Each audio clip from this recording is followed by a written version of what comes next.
আসসালামু আলাইকুম এভরিওয়ান, সবাই কেমন আছেন? আশা করছি সবাই ভালো আছেন। তো এই যে আজকে চলে আসলাম আর একটা নতুন রেসিপি নিয়ে। আজকে আমি গরুর গোশত রান্না করব।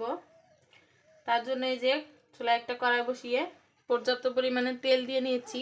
এখন আমি কিছু পেঁয়াজ কুচি দিয়ে দেব।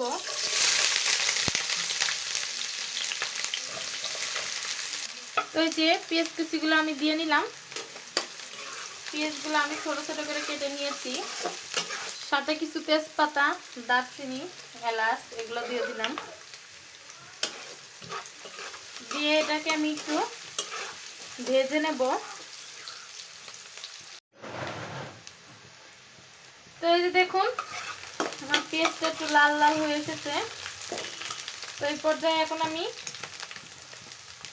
আদা রসুন বাটা আর জিরা বাটা দিয়ে দেব। পরিমাণ মতো দিয়ে দিলাম।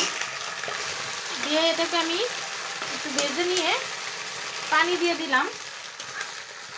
যে অল্প কিছুটা পানি দিয়ে নিলাম। নিয়ে এখানে আমি যে গুঁড়া মশলাগুলো দিয়ে দিব।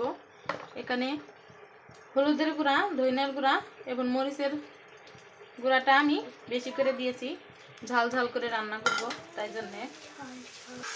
দিয়ে এটাকে আমি এখন মিক্স করে নিলাম। যে আমি স্বাদ অনুযায়ী লবণ দিয়ে দিলাম। এটাকে মিক্স করে এখন আমি কষিয়ে নেব যতক্ষণ না উপর থেকে তেল ছেড়ে দেয়। এই যে দেখুন আমার মশলাটা থেকে অনেকখানি তেল ছেড়ে দিয়েছে উপর থেকে। এখন আমি দুইটা টমেটো কেটে রেখেছি, এই দুইটা টমেটো দিয়ে দিলাম। আমি ভালো মতো গলিয়ে নিব। তো এই যে দেখুন আমার মশলাটা ভালো মতো কষিয়ে নিয়েছি আমি। এখন আমি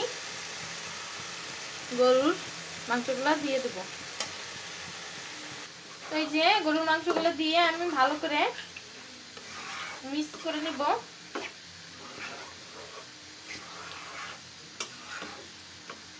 এই যে আমার মিক্স করা হয়ে গেছে। এখন আমি ঢাকনা দিয়ে ঢেকে ভালো করে গোশগুলা কষিয়ে নিব।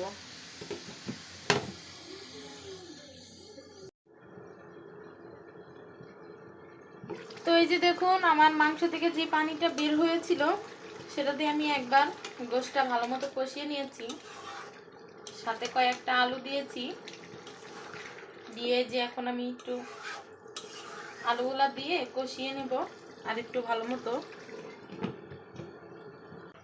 এই যে দেখুন উপরে তেলটা ছেড়ে দিয়েছে গোশের থেকে। যে আমি ভালো মতো কষিয়ে নিয়েছি। এই দেখুন আলুটা সিদ্ধ হয়ে গিয়েছে।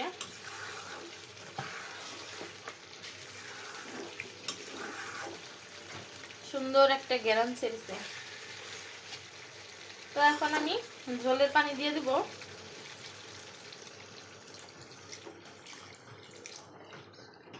অল্প করে দিব পানিটা, বেশি দিব না, কারণ আলুটাও সিদ্ধ হয়ে গেছে আর গোশটাও সিদ্ধ হয়ে গেছে, আর আমি বেশি ঝোলও রাখবো না। তো এই যে এখন ঢাকা দিয়ে দিলাম।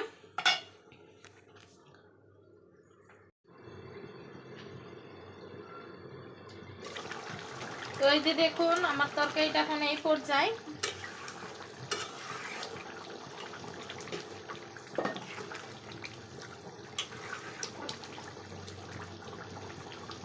তো এখন আমি কিছুটা জিরার গুঁড়া দিয়ে দিলাম। দিয়ে এটাকে মিক্স করে নিব।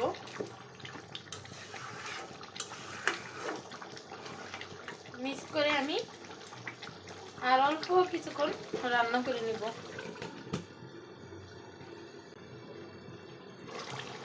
তো এই যে আমার গরুর গোশটা হয়ে গিয়েছে।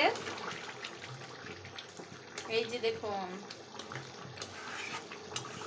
কতটা সুন্দর লাগতেছে আর সুন্দর একটা ঘ্রাণও আসতেছে। তো আমি এতটুকু ঝোল রেখে দেব, কারণ আমি আলু দিয়েছি, আলুতে একটু ঝোলটা টেনে নিবে।